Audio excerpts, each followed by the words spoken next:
വയനാട് തുരങ്കപാതയുടെ നിർമ്മാണ സ്ഥലത്തുണ്ടായ മണ്ണിടിച്ചിൽ അതിൻ്റെ ഉത്തരവാദി ആരാണ്? നിർമ്മാണ കമ്പനിയാണോ? അതല്ല സർക്കാരാണോ? സർക്കാരാണ് എന്ന് പറയാതെ പറയുകയാണ് മുഖ്യമന്ത്രി മാധ്യമങ്ങളോട്. മുഖ്യമന്ത്രി പറയുന്നു, കഴിഞ്ഞ മാസം 20-ാം തീയതി തന്നെ ഉത്തരവിറക്കിയിരുന്നു മണ്ണ് നീക്കം ചെയ്യാൻ. മണ്ണ് കൂട്ടിയിട്ടാൽ മഴ പെയ്താൽ അപകടമാണ്. ആ മണ്ണ് ഒഴുകി താഴേക്ക് വരാനുള്ള സാധ്യത വളരെ കൂടുതലാണ്. അതുകൊണ്ട് മണ്ണ് നീക്കം ചെയ്യണം. കഴിഞ്ഞ മാസം 20-ാം തീയതി തന്നെ സർക്കാർ ഉത്തരവിറക്കിയിരുന്നു. അതാണ്, സർക്കാർ ഉത്തരവ് ഇറക്കിയിരുന്നു മണ്ണ് മാറ്റാൻ. പക്ഷേ കരാറുകാർ മണ്ണ് മാറ്റിയില്ല എന്ന്. ഉത്തരവിറക്കിയാൽ മാത്രം മതിയോ? അത് നടപ്പാക്കിയോ എന്ന് പരിശോധിക്കേണ്ടേ? അത് പറയുന്നതിന് മുമ്പ് വി ഡി സതീശന്റെ മുഖ്യമന്ത്രിയുടെ വാക്കുകൾ കേൾക്കാം.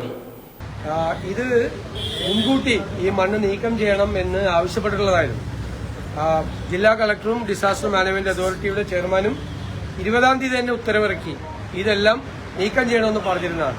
PWD മന്ത്രി യോഗം ചേർന്ന് ഇത് അടിയന്തരമായി നീക്കം ചെയ്യണം എന്ന് കോൺട്രാക്ടർമാരെ അറിയിച്ചിട്ടുള്ളതായിരുന്നു നേരത്തെ തന്നെ. പക്ഷെ അവര് അതിന്റെ കരാറുകാര് ഡിസാസ്റ്റർ മാനേജ്മെന്റ് അതോറിറ്റിയുടെയും ജില്ലാ കളക്ടറുടെയും മന്ത്രിയുടെയും നിർദ്ദേശം അവർ പാലിച്ചില്ല.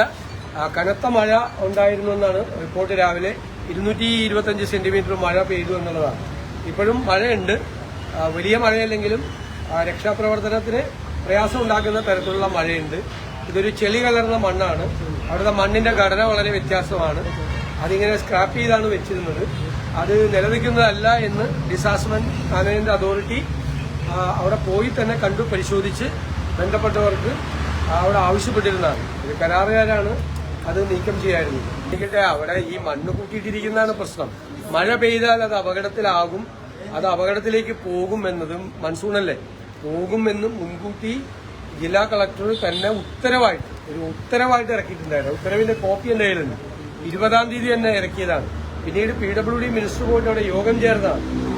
അവിടെ റവന്യൂ സെക്രട്ടറി കൂടി പങ്കെടുത്ത യോഗം എല്ലാം നടന്നതാണ്.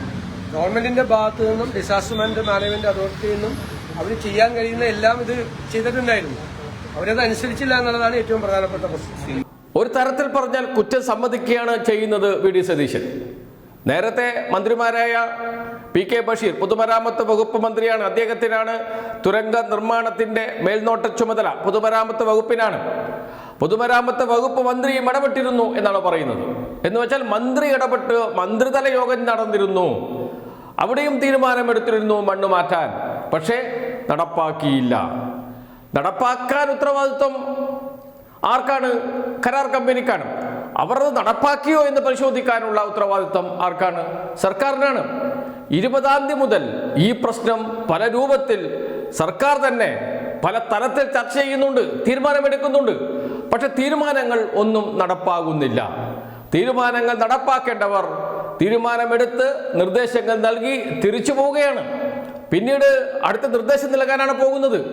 കഴിഞ്ഞ യോഗത്തിലെ തീരുമാനങ്ങൾ, നിർദ്ദേശങ്ങൾ നടപ്പായോ എന്ന് പരിശോധിക്കാൻ സംവിധാനമില്ല. അവിടെയാണ് ഈ ദുരന്തത്തിന്റെ 1-ാം പ്രതി കേരള സർക്കാരാണ് എന്ന് പറയാൻ കാരണം. ഒരു സംശയവും വേണ്ട, എടുക്കേണ്ട പണി എടുക്കേണ്ട സമയത്ത് കൃത്യസമയത്ത് എടുത്തില്ല സർക്കാർ. അവിടെയാണ് സർക്കാരിന് വീഴ്ച പറ്റിയത്. മനുഷ്യ നിർമ്മിത ദുരന്തമാണ് നടന്നിരിക്കുന്നത്. അതിൽ 1-ാം പ്രതി കേരള സർക്കാർ തന്നെയാണ്. അത് വിളിച്ചു പറയുകയാണ് വി ഡി സതീശൻ അദ്ദേഹത്തിന്റെ വാക്കുകളിലൂടെ. കുറ്റം സമ്മതിക്കുകയാണ് മുഖ്യമന്ത്രി ചെയ്തിരിക്കുന്നത്. ഇനി എല്ലാ കുറ്റങ്ങളും കരാർ കമ്പനിയുടെ തലയിലിടും. അതിനു വേണ്ടിയിട്ടാണ് ശ്രമം നടക്കുന്നത്. അതോടൊപ്പം മുൻ സർക്കാരിന്റെ തലയിലും ഇടാൻ സാധ്യതയുണ്ട്. എല്ലാം മുൻ സർക്കാരിന്റെ കുറ്റമാണല്ലോ. അങ്ങനെയാണെങ്കിൽ മുൻ സർക്കാർ തന്നെ ഇവിടെ ഭരിച്ചാൽ മതിയല്ലോ എന്ന ചോദ്യമൊക്കെ ചോദിക്കാം. മുൻ സർക്കാരിന്റെ കുറ്റപ്പെടുത്തി രക്ഷപ്പെടാൻ ശ്രമിക്കും. അതാണ് ഒരു ഭാഗത്ത് നടക്കുക. വി ഡി സതീശൻ തന്നെ പ്രതിപക്ഷ നേതാവായിരിക്കുന്ന ഘട്ടത്തിൽ പറഞ്ഞിരുന്നു, എന്തിന് തുരങ്കപാത, അതിനൊക്കെ ഞങ്ങൾ എതിർക്കും എന്ന് വെച്ചാൽ തുരങ്കപാത ഇനി വേണ്ട എന്ന് വെക്കുമോ എന്നതൊക്കെ വരും ദിവസങ്ങളിൽ അറിയാം.